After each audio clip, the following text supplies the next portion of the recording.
안녕하세요. 네, MBN골드 김준호 매니저입니다. 제가 가져온 주제는요. 김준호의 세가단, 세상에서 가장 안전한 단타가 뭔지에 대해서 제가 여러분들에게 설명드릴 건데 다음 주부터는 제가 차근차근 어떤 자리에서 어떻게 단기 대응을 해야 되는지 자세하게 말씀을 드릴 거고요. 오늘은 왜 여러분들이 단타를 하면서 왜 수익이 안 났는지에 대해서 문제점을 제가 짚어드리고자 오늘 세가단 그리고 단타의 개요에 대해서 간단하게 말씀을 드리도록 하겠습니다.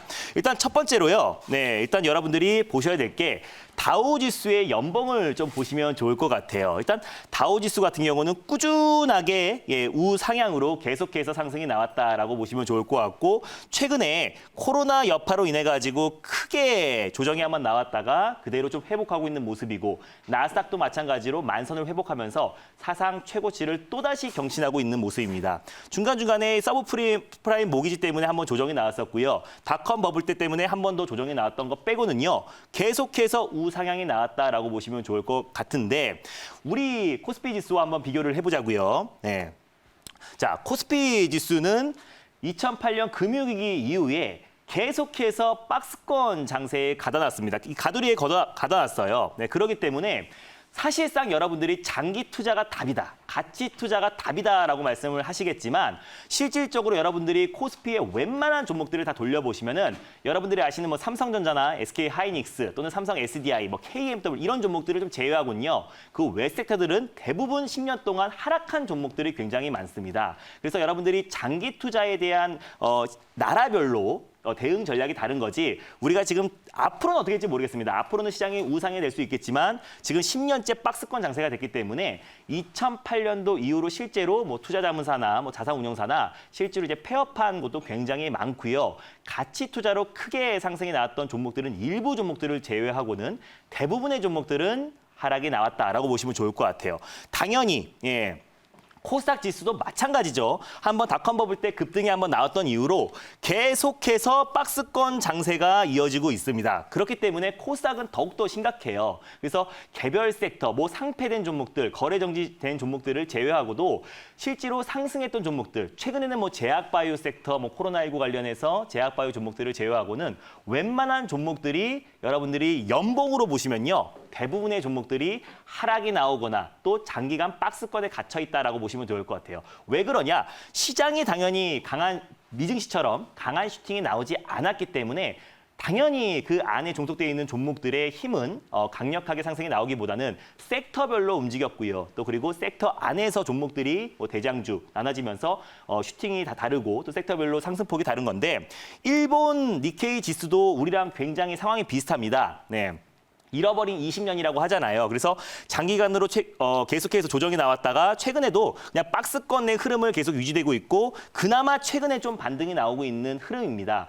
그래서 실제로 여러분들이 이따가 제가 잠시 후에 설명을 드리겠지만 일본에서는 장기 투자, 미국에서는 뭐 워렌 버핏이라든지 여러분들이 장기 투자로 성공한 분들이 굉장히 많잖아요. 근데 일본에서는 실제로 슈퍼개미라고 불리는 분들이 단기 투자로 성공한 사례가 많습니다. 우리나라 또한 마찬가지고요. 물론 2008년 전에 슈퍼개미라고 불리는 분들도 그 전에 큰 수익을 내면서 자산을 증식했던 거지 최근 들어서 그 수익률은 굉장히 저조하다는 건 여러분들도 아실 겁니다. 자, 주요 산업별 생산 증가율 전망치만 봐도 그래요. 보통 장기 투자를 하시는 분들이 이 표를 많이 유심히 보실 거고 증권사에서 나오는 표인데 실질적으로 2018년도에 냈던 전망치와 2019년도에 실제로 나왔던 증가율 전망치는 완전히 다르다라고 보시면 될 것 같아요. 뭐 예를 들어서 2018년도에는 2019년도에 조선 업황이 굉장히 좋을 것이다라고 전망을 했고요. 또 그리고 예를 들어서 뭐 반도체 관련해서는 저조하게 봤고 2차 전지 관련해서는 좀 상승을 봤는데 실질적으로 뚜껑을 열어보니까 조선 업황은 오히려 마이너스 성장을 했고요. 또 2차 전지 관련 섹터에서도 시장 예상치보다 훨씬 저조한 흐름을 보였습니다. 그래서 매년 연초에 나오는 증권사 리포터나 컨센서스 그리고 또 생산 증가율 전망치가 대부분 맞지 않다. 물론 맞는 부분도 분명히 있겠지만 대부분 많지 않기 때문에 그 한 해 지금 뭐 시장에서는 뭐 5G 섹터라든지 또 2차 전지 섹터, 또 비메모리 반도체 섹터를 계속해서 지금 긍정적인 뉴스가 나와주고 있는데 이 생산율 증가율 전망치 때문에 그렇고요. 이 지금 증권사에서 이 섹터들을 굉장히 관심 있게 보고 있고 계속해서 지금 긍정적인 뉴스가 나와주고 있지만 그 섹터가 실질적으로 주가 상승으로 바로 이뤄진 적은 사례를 봤을 때 크게 없다라는 점 여러분들이 보시면 좋을 것 같아요. 여러분들이 보통 단타를 굉장히 좀 거부하시고 또 단타는 수익이 안 난다라고 말씀하시는 분들은 뭔가 지금 단기 투자를 장기 투자처럼 매매를 했기 때문에 투자가 실패했던 경우가 분명히 있다라고 판단이 되고요. 다 아실 겁니다. 오마하의 현인, 워렌 버핏인데요. 딱 여러 가지 그 말들이 많았습니다. 또 그리고 워렌 버핏의 여러 명언들이 많은데요. 주식을 사는 이유 중에서 가장 어리석은 것은 올라가고 있기 때문에 사는 것이다. 그러니까 올라가는 종목들을 사지 말고 떨어지고 있고 또 충분히 조정을 받은 종목들, 저평가된 종목들을 매수해라라는 관점에서 이 말을 주식 격언이죠. 이 말을 했고요. 또 10년 이상 주식을 할 생각이 없다라면은 10분도 보유하지 말라는 말도 했고 저평가 우량주를 장기 보유하라라는 말을 했는데 실제로 이제 전설적인 단기 트레이더들은 이거 완전 상반되는 얘기를 합니다. 그래서 보면요. 이분은 리처드 데니스라고 전설적인 데이 트레이더인데요. 터틀 시스템의 창시자라고 보시면 됩니다. 연평균 수익률이 100%다라고 보시면 될 것 같은데 실제로 워렌 버핏의 연평균 수익률을 충분히 상회하는 거고요. 그리고 또 완전히 반대입니다. 유동성이 많은 곳에 투자하러 갑니다. 이건 단기 관점입니다. 그리고 추세에 순응하라라고 말을 하고요. 투자는 반대죠. 오를 때 사고 내릴 때 팔아야 한다라고 말을 합니다. 그리고 손절을 싫어하는 트레이더는 절대 살아남을 수 없다라고 말을 했는데 워렌 버핏과 완전 상반됩니다. 네. 이분은 분명히 주식을 사는 이유는 올라가고 있기 때문에 사는 것은 바보 같은 짓이다라고 했는데 리처드 데니스는 올라가는 종목들을 사고 내릴 땐 팔아야 된다라고 반대되는 얘기를 해요. 왜 반대되는 얘기를 하냐면요. 워렌 버핏은 장기적인 관점에서 말을 한 거고요. 실제로 리처드 데니스는 단기적인 관점에서 말을 한 겁니다. 그러니까 여러분들이 만약에 매수를 해가지고 조정시 매수, 조금 조정이 나온다고 하더라도 추매하는 건요. 장기적인 관점에서 보시는 거고 단기적인 관점에서는 올라갈 자리에서 가지 않고 상승할 자리에서 상승이 나오지 않는다면은 과감하게 손절을 하고 더욱더 강하게 올라갈 수 있는 그 트렌드에 맞는 종목들로 교체를 해야 되는데 여러분들이 한 번 매수한 종목들이 만약에 조정이 나왔을 때는 여러분들 비자발적 장기 투자자가 되는 경우가 굉장히 많습니다. 그래서 뭐 실적도 너무 따지시고요. 저퍼, 고퍼 이런 종목들을 굉장히 많이 따지시는데 그 저퍼주가 최근에 시장에는 전혀 배합되지 않고요. 또 트렌디하게 시장에 맞는 종목들을 매수한다고 했을 때는 오히려 실적보다는 그 종목에 대한 트렌드를 여러분들이 잘 보시고 그 모멘텀을 보시고 투자하신 게 좋을 것 같습니다.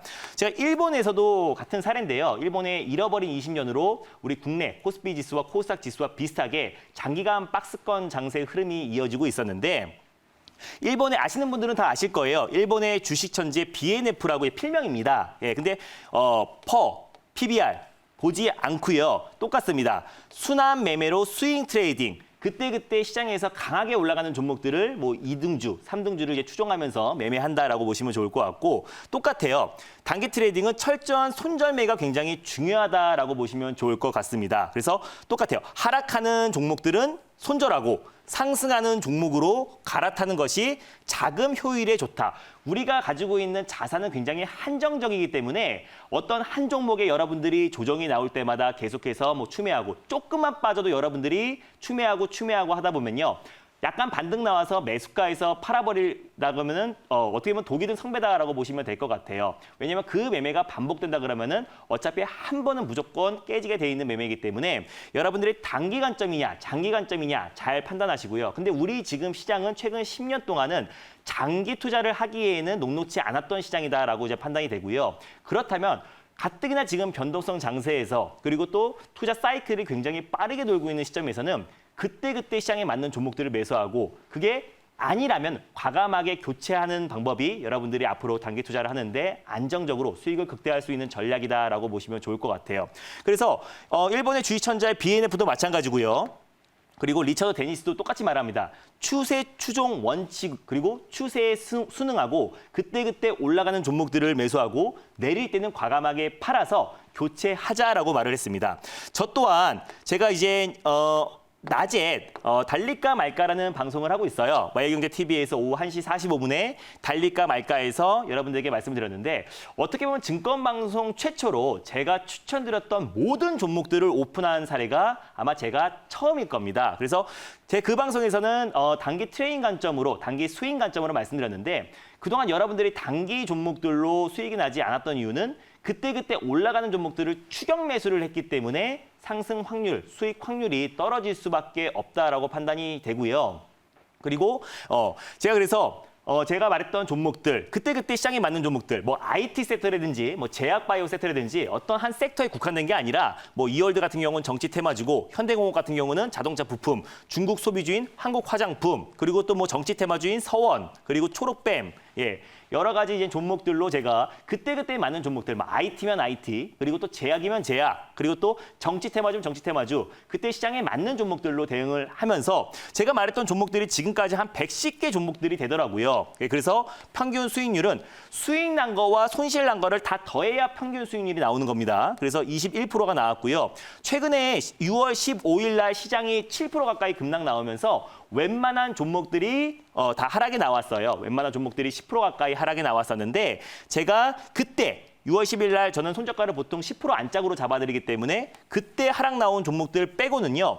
계속해서 80%, 이때 하락만 안 나왔으면은 80에서 90%의 확률로 수익을 냈습니다. 그래서 누적 수익률은 중요한 게 아니고요. 어떤 확률로 그리고 또 어떤 종목들, 목표가는 110 종목 중에 78개 종목들이 목표가를 돌파했고요. 그리고 손저가 이탈한 종목들은 20개, 홀딩 중인 게 12종목입니다. 그래서 김준호 매니저는 지금까지 110개 종목을 추천했는데 80에서 90%의 확률로 평균 3.5거래일 정도, 3, 4거래일 안에 목표가인 10에서 15%의 목표가를 터치했다라고 보시면 될 것 같아요. 자, 그랬을 때 예를 들어 시장이 급락 나와서 손저가 터치했을 때 예를 들어 LB세미콘이 마이너스 9%입니다. 그래서 바로 아이진으로 교체했으면은 2, 3거래일 만에 27%의 수익을 챙길 수 있었을 거고요. 삼륜물산이 조정이 나왔다고 하더라도 바로 다음 날 ISC로 종목을 했다고 한다면 14% 이상의 수익을 채울 수 있을 겁니다.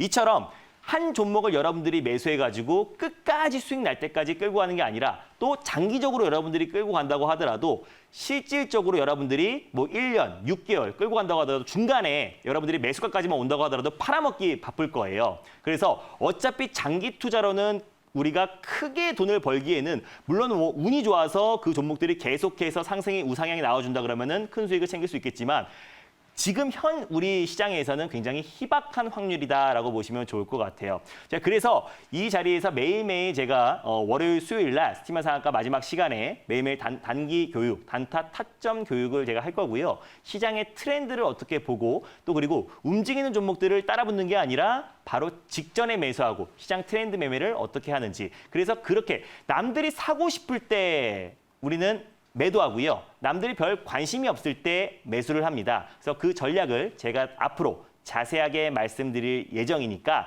많은 관심과 시청 바라고요.